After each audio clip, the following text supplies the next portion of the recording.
My si ako teraz ideme vyskúšať okuliare, ktoré vám majú spraviť stav, že vlastne vlastnými očami opustíte svet autizmu.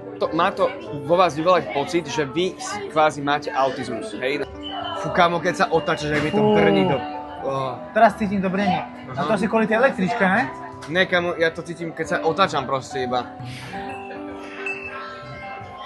Je to extrémne prestimulované.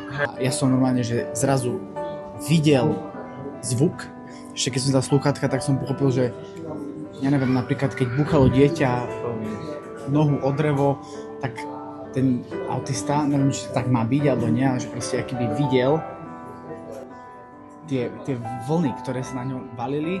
Ono sa to extrémne, ale extrémne stupňovalo a ako náhle som si uvedomil, že keby som sa ja nachádzal v tej situácii, tak odpadnem. Teraz som zažil niečo, čo ma trošku priblížilo k ich svetu.